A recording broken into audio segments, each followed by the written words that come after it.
paz de Deus a todos. Hoje nós vamos falar sobre a ressurreição, sobre o arrebatamento da igreja. Então vamos começar, irmãos, lendo um texto. Em Hebreus 5:10 diz assim: Tendo sido nomeado por Deus sumo sacerdote, segundo a ordem de Melquisedeque, a esse respeito temos muitas coisas que dizer e difíceis de explicar, porquanto vos tendes tornado tardios em ouvir. Pois com efeito, quando devíeis ser mestres, atendendo ao tempo decorrido, tendes novamente necessidade de que alguém vos ensine de novo quais são os princípios elementares dos oráculos de Deus. Assim vos tornastes como necessitados de leite e não de alimento sólido. Ora, todo aquele que se alimenta de leite é inexperiente na palavra da justiça, porque é criança.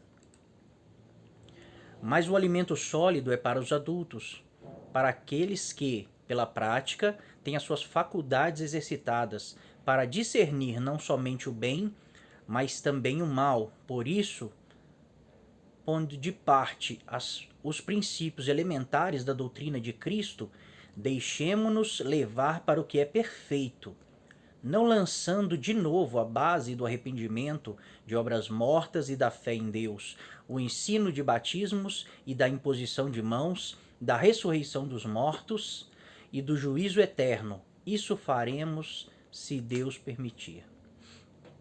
Então o escritor de Hebreus, nessa carta que ele escreve, ele está falando assim que ele queria falar de coisas muito superiores, né? No princípio da leitura, ele fala assim: eu queria falar com vocês sobre a ordem de Melquisedeque.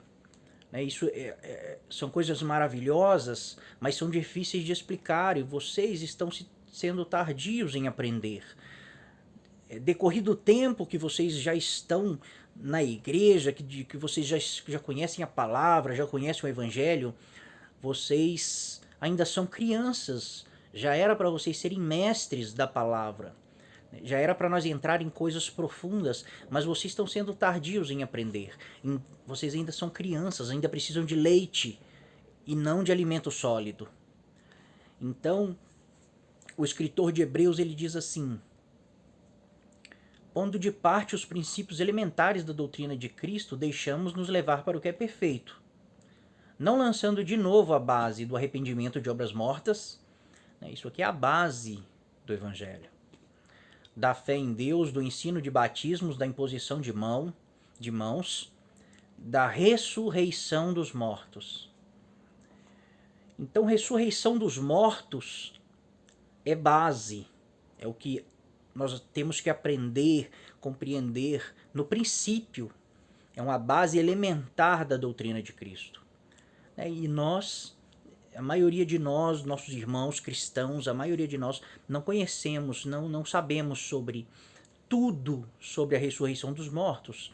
E na verdade existem, quando nós falamos de ressurreição dos mortos, está ligado ao arrebatamento. Então, ressurreição dos mortos está ligado ao arrebatamento. E hoje, no meio cristão, 80% dos cristãos acreditam num arrebatamento secreto, um arrebatamento a qualquer momento o Senhor pode aparecer e a igreja ser arrebatada num instante, num abrir e fechar de olhos. 80% dos cristãos acreditam assim. E 20% dos cristãos acreditam que não, que o Senhor ele deu sinais que antecederiam a sua vinda. E que ele só vem depois desses sinais.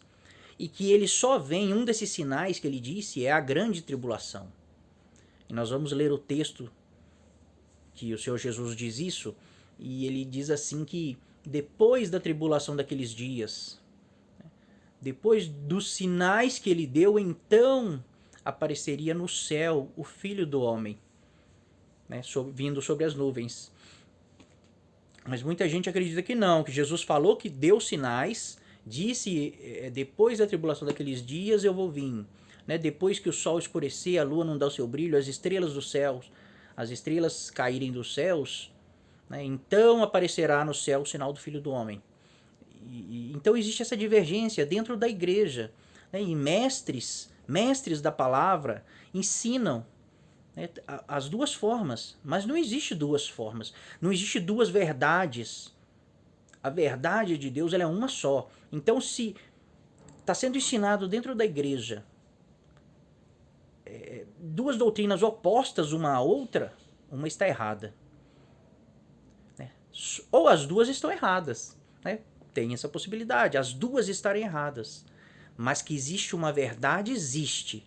E nós não podemos nos contentar em dizer assim, pode ser assim, mas também pode ser assim. Eu acredito assim, mas talvez seja assim. Nós não podemos nos contentar com isso, irmãos. Nós temos que descobrir a verdade. A Bíblia, a palavra de Deus, ela foi deixada para nos guiar, para nos ensinar. Ela não foi deixada para nos confundir. Então, nós vamos ler textos aqui sobre a ressurreição, sobre o arrebatamento e vamos nos aprofundar, porque isso, na igreja primitiva, na época dos apóstolos, isso era base, eles aprendiam quando se convertiam. Esse era o evangelho, a base do evangelho. Tá? Ressurreição dos mortos, juízo eterno, tudo isso eles já sabiam. Tudo isso eles aprendiam desde o início. Lógico que nós vemos aqui o escritor de Hebreus repreendendo essa igreja, né? Uma das igrejas dos hebreus, porque eles estavam sendo tardios em aprender, que já era para eles serem mestres, já era para eles terem esse conhecimento e na verdade eles estavam parados, eles não estavam crescendo espiritualmente, ainda eram crianças espirituais.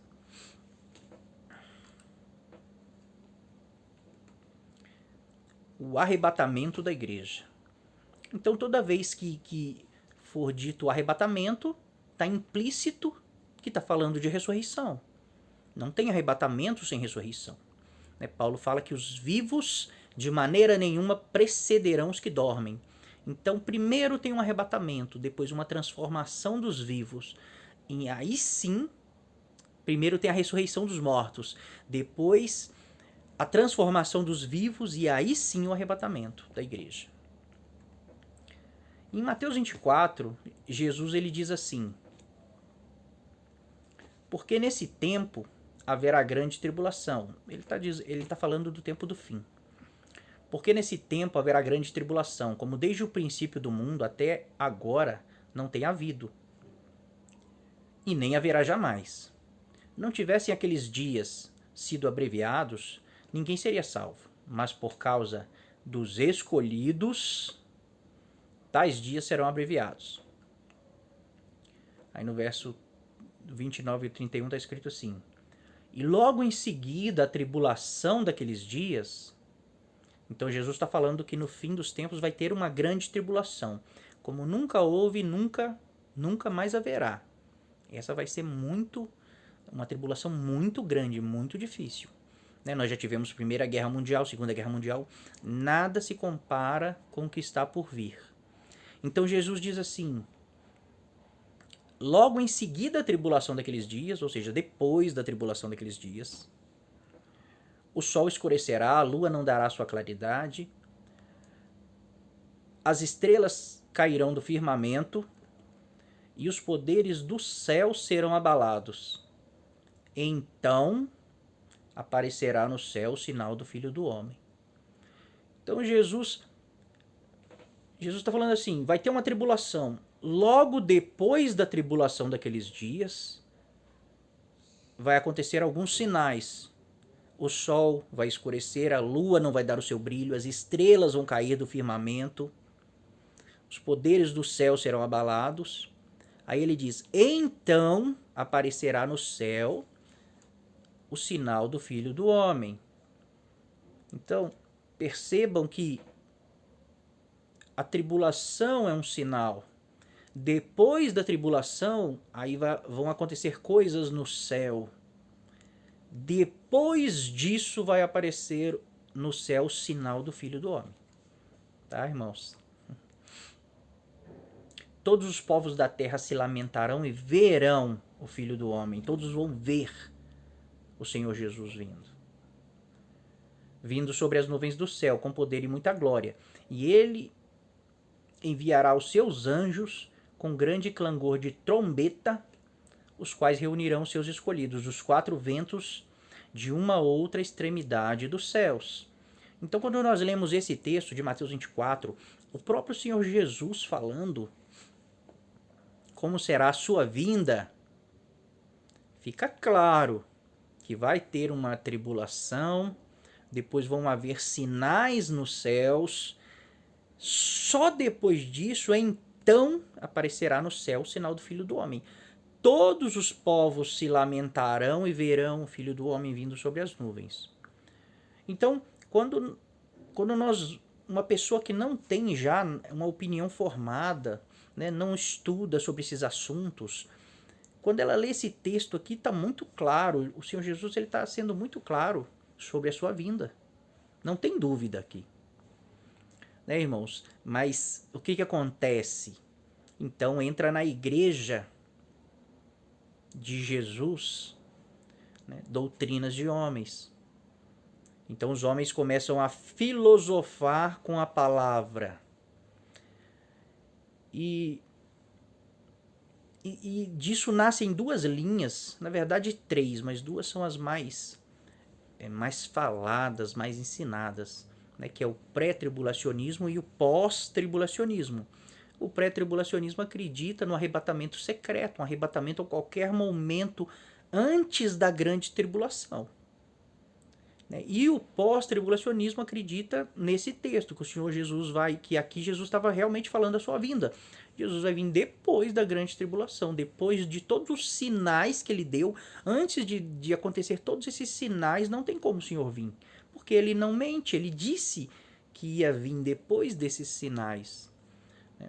Mas como os homens começaram a filosofar com a palavra de Deus, e começaram a pegar um versículo aqui, um versículo ali, né, e criaram essa linha pré-tribulacionista do arrebatamento secreto, que não tem base bíblica, mas existem alguns versos, sim, separados e fora de contexto, que dá para você querer ensinar sobre isso.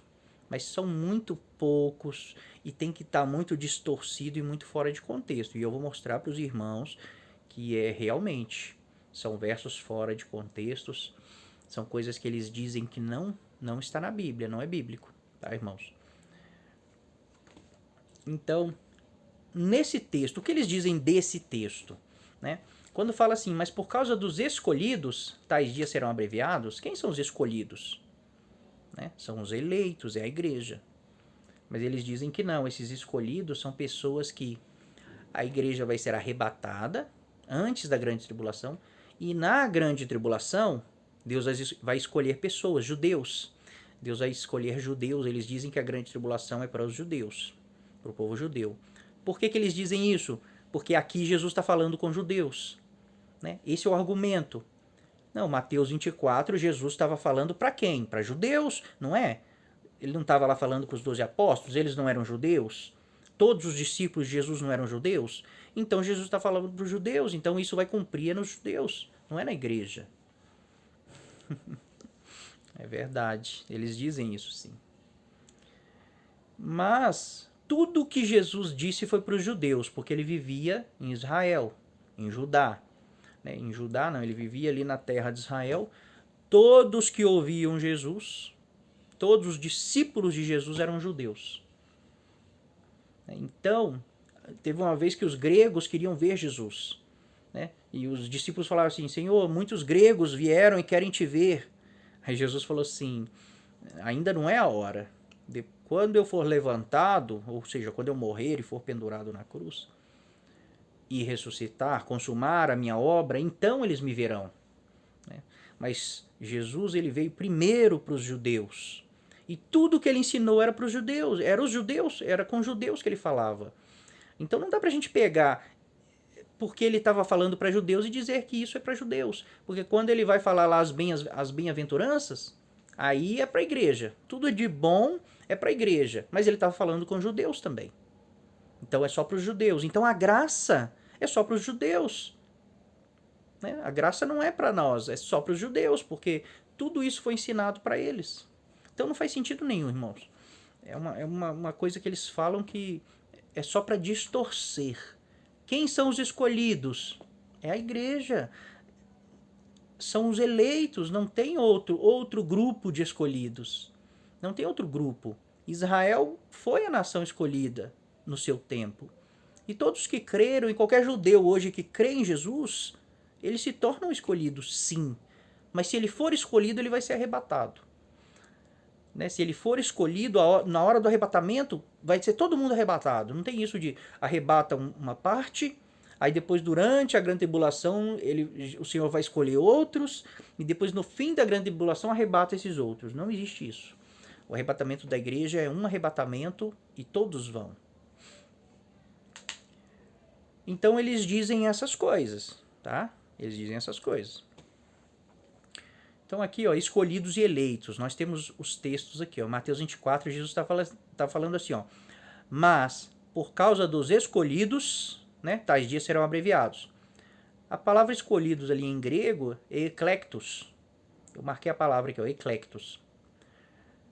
Lá em Colossenses 3,12, Paulo diz assim, revesti-vos, pois, como eleitos de Deus, santos e amados. Está falando com a igreja de Colossenses, de Colossos, igreja gentia, não está falando para judeus, né? Está falando para gentios.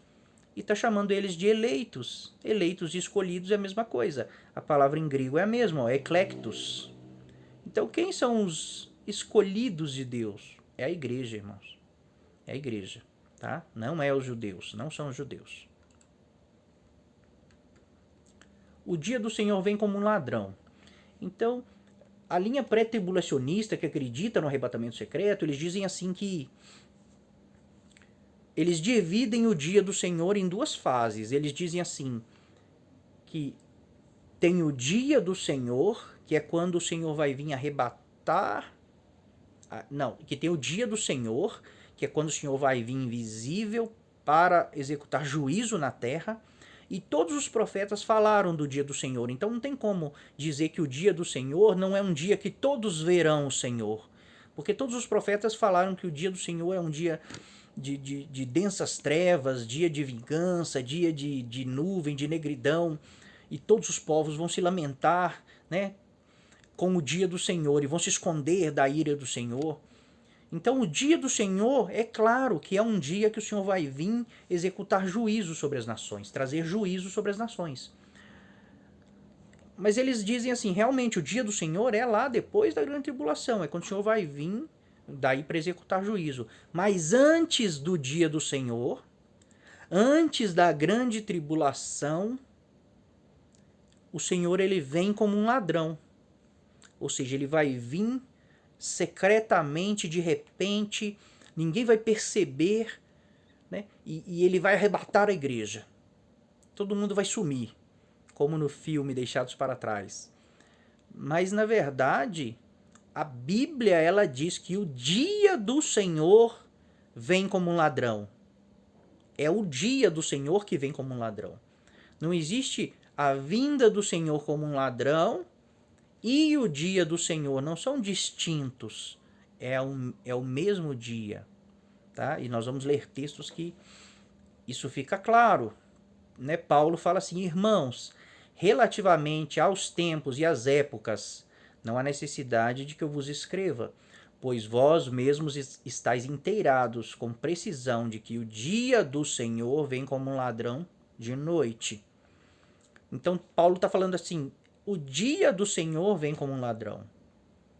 Não é Jesus que vem como um ladrão secretamente primeiro e depois vem o dia do Senhor, não. É esse dia de juízo, de justiça, é que vem como um ladrão, ou seja, que vem quando as pessoas não estão esperando. Mas quem não está esperando? Paulo fala disso. Na continuação do texto, Paulo vai falar disso. Nós vamos ver mais para frente. Então é o dia do Senhor que vem como ladrão. Pedro também fala. Pedro fala assim, Pedro 3,10. Virá, entretanto, como um ladrão o dia do Senhor. né, no qual os céus passarão com estrepitoso estrondo e os elementos se desfarão abrasados, também a terra e as obras que nela existem serão atingidas. Então, tanto Paulo como Pedro, eles dizem, é o dia do Senhor que vem como um ladrão. Então não existe o dia do Senhor, que é depois da grande tribulação, porque o dia do Senhor é claro que é depois da grande tribulação, é no fim. É no fim, quando o Senhor vem para consumar, para consumar as obras, para consumar tudo.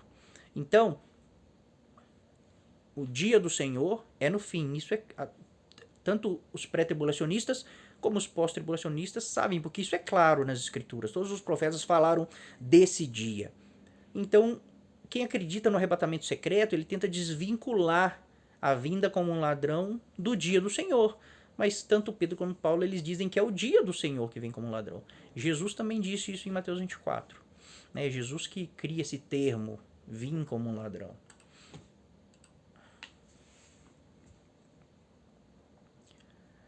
E quando nós lemos a continuação do texto lá em 1 Tessalonicenses, eu não pus o texto aqui não. Lá em 1 Tessalonicenses 5, que fala que o dia do Senhor vem como ladrão, Paulo fala assim também que, mas esse dia vem como um ladrão para os ímpios. Mas a igreja, ele fala assim, mas vós, irmãos, não estáis em trevas, para que esse dia vos apanhe como um ladrão de surpresa, porque vós estáis na luz. Então Paulo está falando assim, o dia do Senhor ele vem como um ladrão, mas não para a igreja. Por que não para a igreja? Porque existem sinais, né? O Senhor Jesus falou, depois da tribulação daqueles dias, então o sol escurecerá, a lua não dará o seu brilho, as estrelas cairão do firmamento. Deixa eu pôr aqui no modo avião já, porque...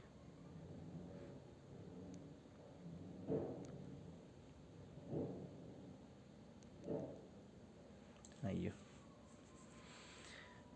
Então existem sinais antes da vinda do Senhor. Então a igreja, quando começar a ver esses sinais, já vai estar preparada para a vinda do Senhor. Então não vai ser pega de surpresa pelo dia do Senhor, que vem como um ladrão. Mas os ímpios não. Os ímpios vai estar acontecendo catástrofes, guerras. Os ímpios para eles estão normal. Né? A gente vê agora essa pandemia. Né? Aconteceu tudo isso, acabou, as pessoas no meio da pandemia vivendo normal, acabou, ninguém fala mais nisso, está tudo normal, ninguém acha que pode ser Deus punindo, né, o pecado da humanidade. Ninguém acha isso, ninguém pensa nessas coisas. É algo que aconteceu, é normal, vamos continuar a nossa vida normalmente, não é mesmo? Então, a igreja não vai ser pega de surpresa por esse dia, porque existem sinais. Então, Paulo fala, vós, irmãos, não está em trevas, para que esse dia vos apanhe como um ladrão.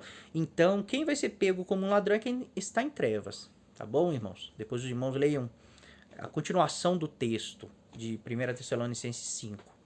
Tá? Em 1 Tessalonicenses 5 também existe um versículo que eles pegam esse versículo para tentar provar esse arrebatamento secreto. Para tentar provar que a igreja não vai passar pela grande tribulação. É porque eles não querem passar pela grande tribulação. Ninguém quer, irmãos. Eu queria ser arrebatado antes, sim. Eu não queria passar por esse tempo de angústia. Mas não adianta, não é o que você quer. Já está escrito que vai ser o que vai acontecer. Não é você que decide se você vai ser arrebatado antes ou depois. Tá? Mas eles pegam 1 Tessalonicenses 5:9 aqui, porque está escrito assim, porque Deus não nos destinou para a ira, mas para alcançar a salvação, mediante nosso Senhor Jesus Cristo. Né? Então eles usam assim, nós vamos ser salvos da ira. Então Deus não nos destinou para a ira, mas para alcançar a salvação. Então eles pegam esse texto e dizem assim que a ira de Deus é a grande tribulação. Na grande tribulação vai ter ira de Deus? Vai. Mas a ira de Deus é a grande tribulação? Não é. Tá, irmãos? Mas eles dizem que é. Então, se a ira de Deus é a grande tribulação, eles forçam, né, os textos para dizer que é. E está escrito aqui que Deus não nos destinou para a ira, então eles falam, então logo nós vamos ser arrebatados antes da ira de Deus, que é a grande tribulação.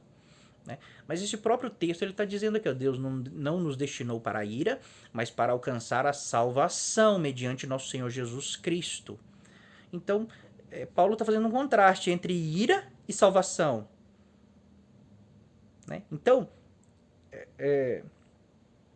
ira aqui no caso seria perdição, seria a perda de salvação, né? Porque está sendo contrastado com salvação, tá, irmãos?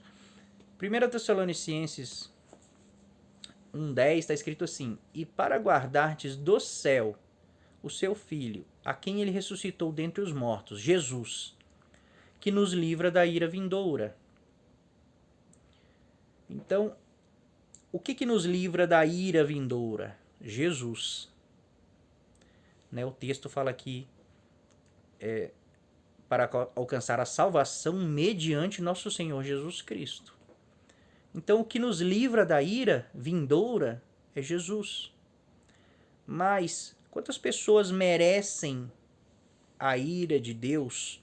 Quantas pessoas viveram impiamente, pessoas más, né, homicidas, pessoas que fazem todo tipo de maldade, merecem a ira de Deus, mas já morreram e não vão passar pela grande tribulação? Quantas pessoas? Então, não é Jesus que não é só Jesus que livra da ira vindoura, então a morte também livra. Porque se a ira de Deus é a grande tribulação, essas pessoas não vão passar pela grande tribulação, eles já morreram. Então não faz sentido essa ideia, né, de que a ira de Deus é a grande tribulação. Não faz sentido. Quando Deus derramou a sua ira sobre o Egito, o povo de Deus estava lá. O povo que ele escolheu estava lá. E ele derramou a sua ira sobre o Egito, mas aquelas pragas não atingiam o povo hebreu. Então, existe um texto, né, lá em Apocalipse, uma das cartas às igrejas, fala assim: assim como guardaste a palavra da minha perseverança, eu também te guardarei na hora da provação que há de vir sobre toda a terra. Né? Deus guardou o povo lá no Egito, derramou, né, coisas horríveis, pragas horríveis sobre o Egito, mas nada chegava no acampamento dos hebreus. Então, Deus não mudou, Deus não perdeu o poder, ele não perdeu a capacidade de proteger os seus escolhidos, mesmo ele estando derramando a sua ira. Né? Mas acreditar que para Deus executar a sua ira, ainda que na grande tribulação vai ter ira, e ainda que a grande tribulação fosse a ira de Deus, sim, a ira que a Bíblia está dizendo aqui, né? Ainda que fosse, né? Deus não diminuiu o seu poder, ele pode guardar o seu povo.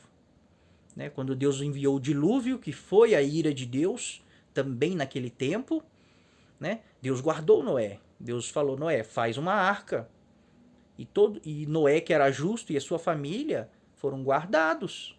Eles não foram tirados da terra. Deus destruiu toda a vida na terra, mas o que ele queria guardar, ele guardou. Noé, sua família e todos os animais. Não precisou tirar eles. Então, irmãos, lá em Romanos, Paulo fala assim: mas segundo a tua dureza de coração impenitente, acumulas contra ti mesmo ira para o dia da ira e da revelação do justo juízo de Deus, que retribuirá a cada um segundo o seu procedimento. Então Paulo fala aqui que existe um dia da ira, o dia da ira e da revelação do justo juízo de Deus, que retribuirá a cada um segundo o seu procedimento. Que dia que é esse? É o dia do julgamento, quando Deus vai julgar a todos e retribuir cada um segundo as suas obras. Está lá em Apocalipse 20. Né? Então, quando é o dia da ira de Deus, dessa ira de qual Jesus nos livra, é o dia do julgamento, onde pessoas vão ser condenadas à perdição eterna. Ali não tem chance mais. Quem não obteve a salvação, não tem mais chance.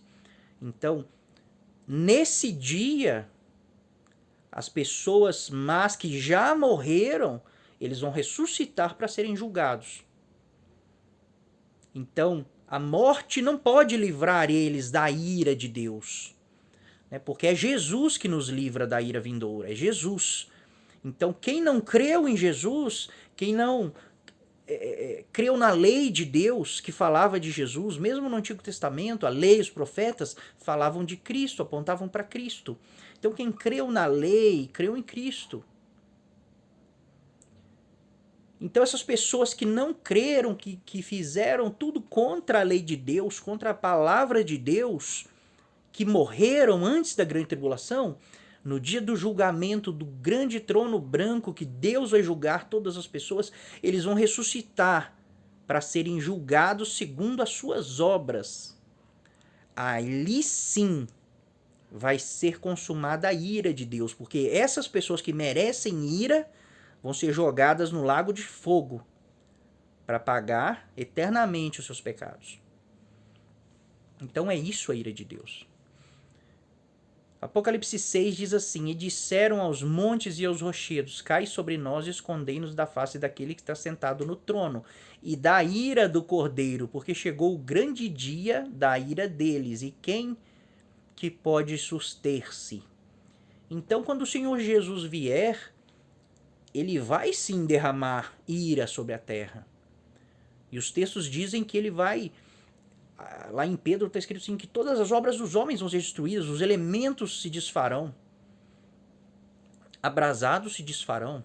E a Bíblia diz que Jesus vai reunir todas as nações, lá em Mateus 25, diante de si, e vai separar os bodes das ovelhas.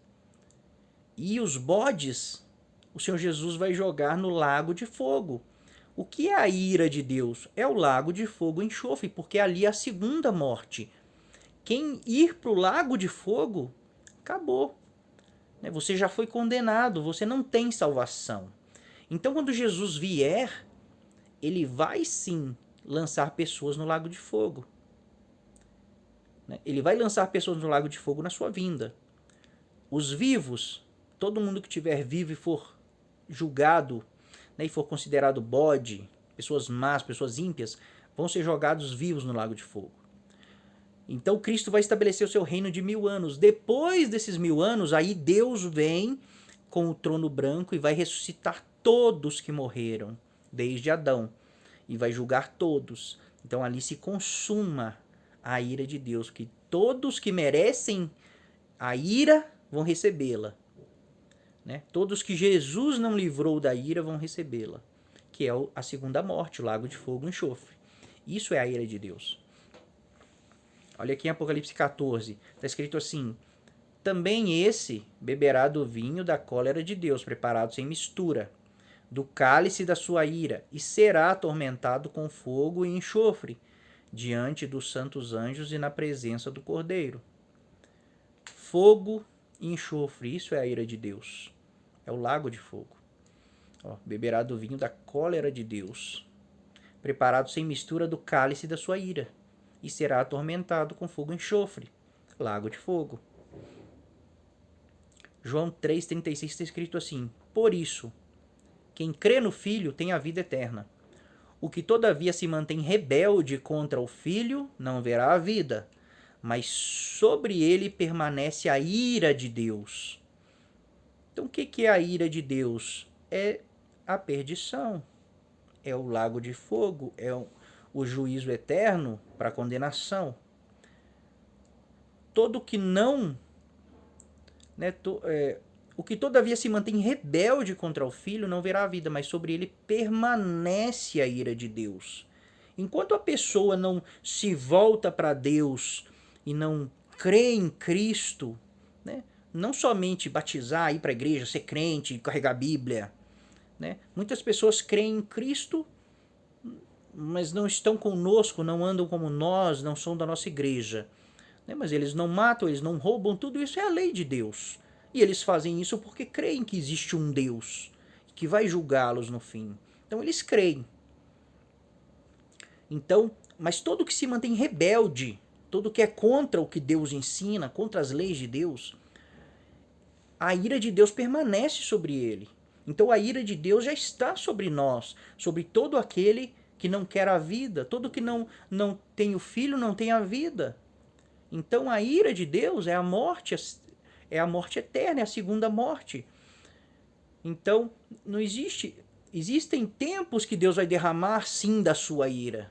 Mas não quer dizer que essa ira que os textos estão dizendo, principalmente lá em 1 Tessalonicenses 5, que nós não fomos destinados para a ira, mas para alcançar a salvação em Cristo Jesus, não está falando de um tempo, não está falando de uma grande tribulação, está falando de salvação. Está falando que quando Deus vier para jogar aqueles que se mantêm rebeldes, que a ira permanece sobre eles, para dar o que eles merecem, eles serem julgados segundo as suas obras, o seu procedimento, né? É disso que Jesus nos livra, Jesus nos salva, ele é luz na nossa vida. Então ele nos leva para a vida, não para a morte. Tá bom, irmãos? Então isso é uma coisa que eles distorcem e dizem, a ira de Deus é a grande tribulação. Não é, tá? Esses textos não estão falando disso. Vai ter ira durante a grande tribulação? Vai. Teve ira no Egito? Teve. Teve ira no dilúvio? Teve. Teve ira contra Israel, quando Deus levantava nações para destruir Israel, tirar Israel da terra? Teve. Mas isso não é a ira que está sendo dita aqui, 1 Tessalonicenses. Aqui está falando de não obter salvação, de um castigo eterno. Tá bom, irmãos? Outro argumento que eles dizem, que eles falam e até pregam no púlpito, né, nos cultos, é que Jesus virá rápido como um relâmpago. Que o arrebatamento vai ser assim, rápido como um relâmpago. E eles dizem que foi Jesus que disse isso. Mas o texto não diz isso, tá, irmãos? O texto não fala que o arrebatamento, que Jesus vai vir rápido como um relâmpago e arrebatar a igreja e levar a igreja embora. O texto diz assim: porque surgirão falsos cristos e falsos profetas, operando grandes sinais e prodígios para enganar, se possível, os próprios eleitos. Vede que vulo tenho predito, portanto, se vos disserem, eis que ele está no deserto, não saiais, ou ei-lo no interior da casa, não acrediteis. Então Jesus está falando, no fim, vão começar a dizer que eu vim, né? Que eu vim e que eu estou no deserto. Não vai para lá, não vai para o deserto. Ou vão dizer, ele está lá naquela casa. Não vai, porque não sou eu.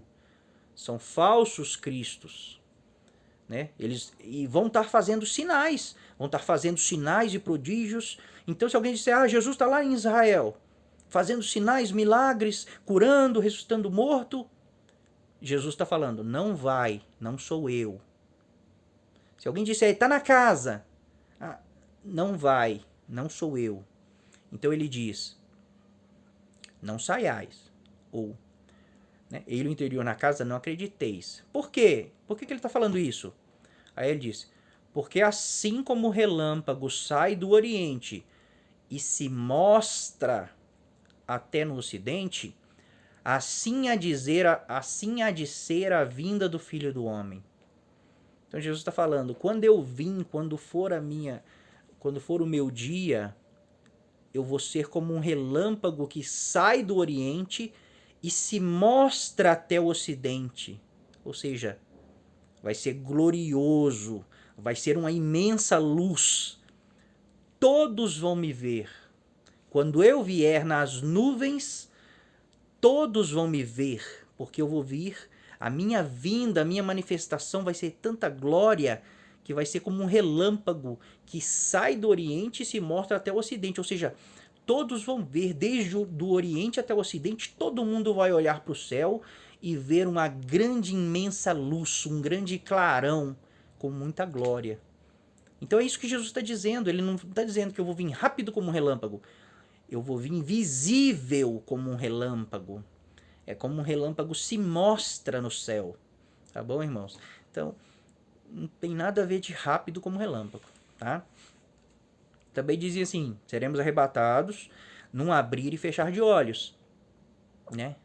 Vai ser como num piscar de olhos nós vamos ser arrebatados, de repente, né? Vamos ver se o texto diz isso. 1 Coríntios 15, dos 50 a 53, diz assim, isso afirma, irmãos, que a carne e o sangue não podem herdar o reino de Deus, nem a corrupção herdar a incorrupção. Então, Paulo está falando, olha, essa carne, esse corpo aqui que nós temos, carne e sangue, não pode herdar o reino de Deus. Porque isso é corruptível, então a corrupção não pode herdar a incorrupção. Aí ele diz assim, eis que vos digo um mistério. Nem todos dormiremos, ou seja, morreremos, mas transformados seremos todos. Então nem todos vão morrer. Quando o Senhor vier, vai ter alguns vivos, né? Mas mesmo esses vivos vão ser transformados, porque esse corpo corruptível não pode herdar o reino de Deus.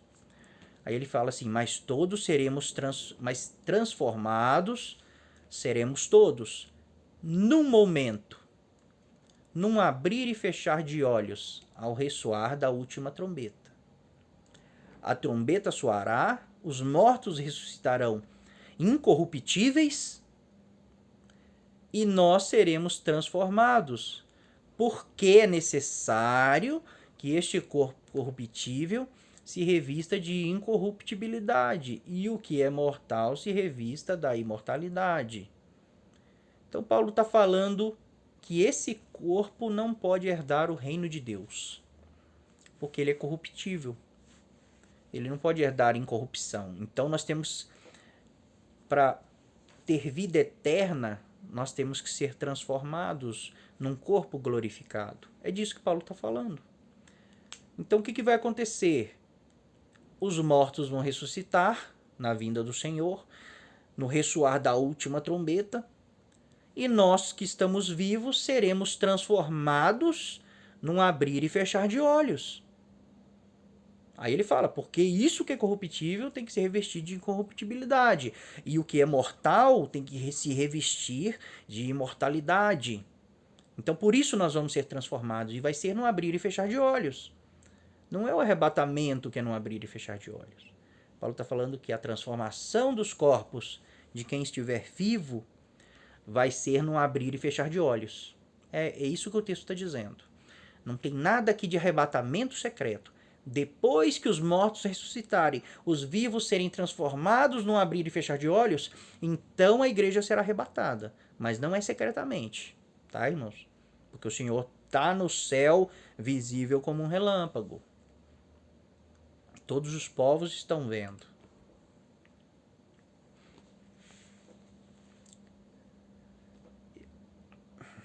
A última trombeta não é a sétima.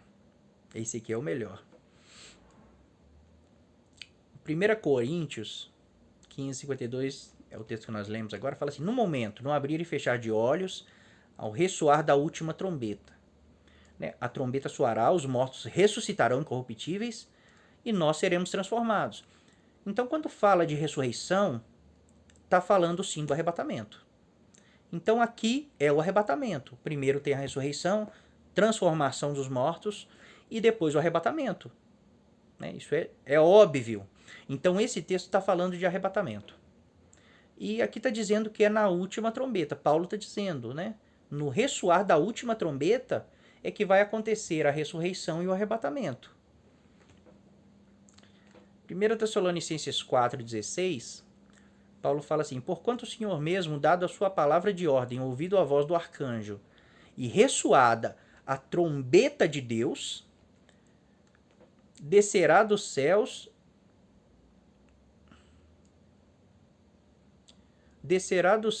e os mortos em Cristo ressuscitarão primeiro. Acho que faltou um pedaço do texto aqui. Mas o Senhor descerá dos céus. Né? E os mortos em Cristo ressuscitarão primeiro. Então aqui está falando de ressurreição. Os mortos em Cristo ressuscitarão primeiro. Né? Então se é ressurreição, é arrebatamento. Não. Se tem ressurreição, tem arrebatamento. Para ter arrebatamento, tem que ter ressurreição. E aqui fala de novo de uma trombeta. A trombeta de Deus. Aqui fala a última trombeta, tá vendo? Então sempre a ressurreição e o arrebatamento é diante a última trombeta e a trombeta de Deus. Lá em Apocalipse 8 fala assim, eles falam assim, os pré-tribulacionistas eles ensinam assim, né, o povo do arrebatamento secreto, que essa última trombeta e essa trombeta de Deus, né, que elas tocam no arrebatamento secreto, antes do fim, né, antes de começar o Apocalipse, que é a grande tribulação. Então essas trombetas tocam, né, antes de começar a grande tribulação. Ou esse período de 7 anos, que são os últimos 7 anos, tá? Onde o anticristo vai fazer paz, uma aliança de paz, na metade, por uma semana, que são 7 anos, e na metade ele vai quebrar essa aliança. E eles falam assim que... Eu vou pular o texto aqui, que eu pus o texto fora de ordem.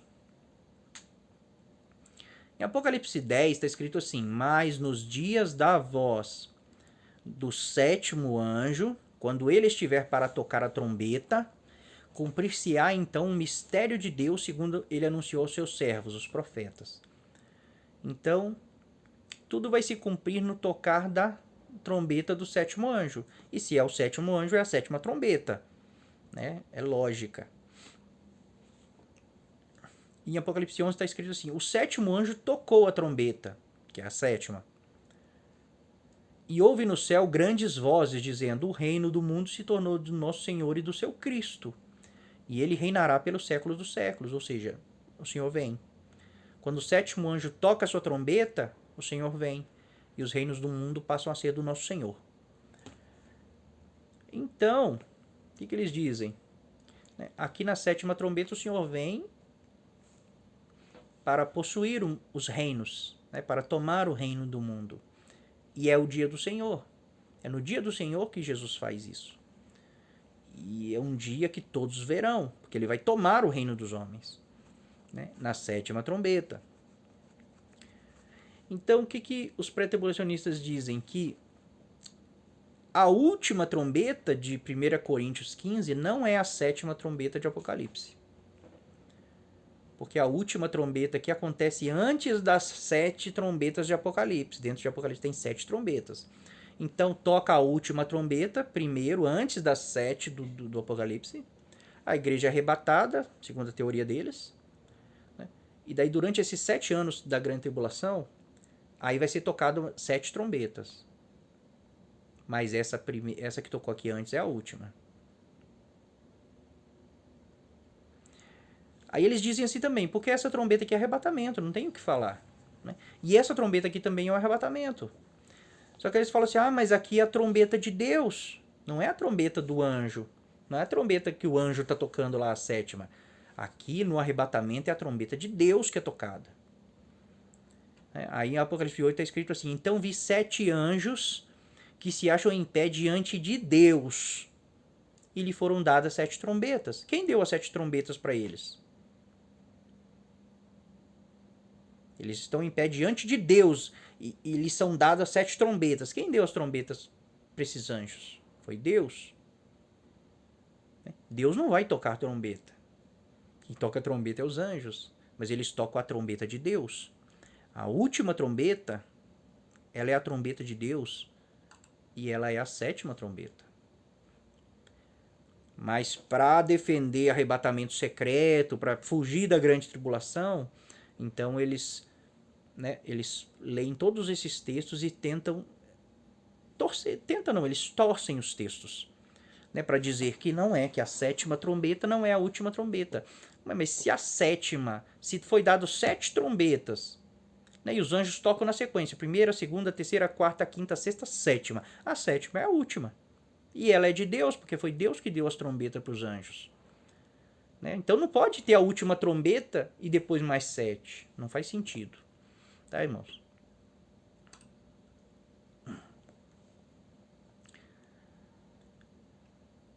A ordem da ressurreição. Olha o que esse texto diz. Na verdade, eu vou ler como os pré-tribulacionistas leem. Eles leem daqui, eles começam daqui. Espera aí. Eles começam daqui, ó. Não.